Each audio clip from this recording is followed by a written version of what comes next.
म्हातार बाबा पाथर्डीकरांपासून हा सोहळा चालू आहे, ही दिंडी चालू आहे मला माहिती आहे, पण ही दिंडी सोहळ्यासाठी कुठून येते, कशी येते हे मला माहित नव्हतं बाबा.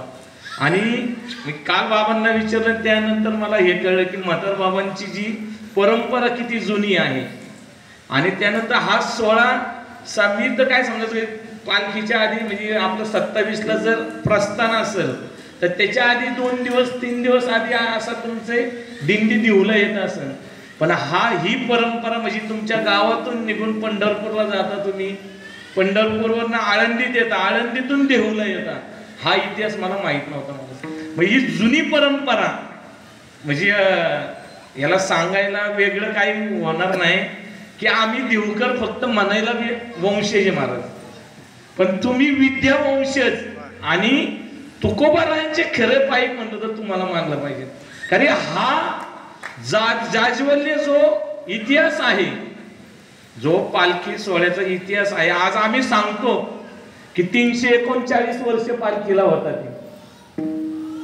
पण 339 वर्ष होतात आणि आता आमच्या संघ 3 लाख समाज आहे.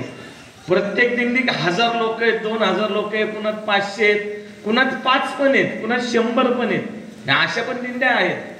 पण ज्या वेळेस काही नव्हतं त्यावेळेस तुमच्यासारख्या या भागातील सर्वच वारकऱ्यांनी हा संप्रदाय टिकवून ठेवायचं काम केलेले.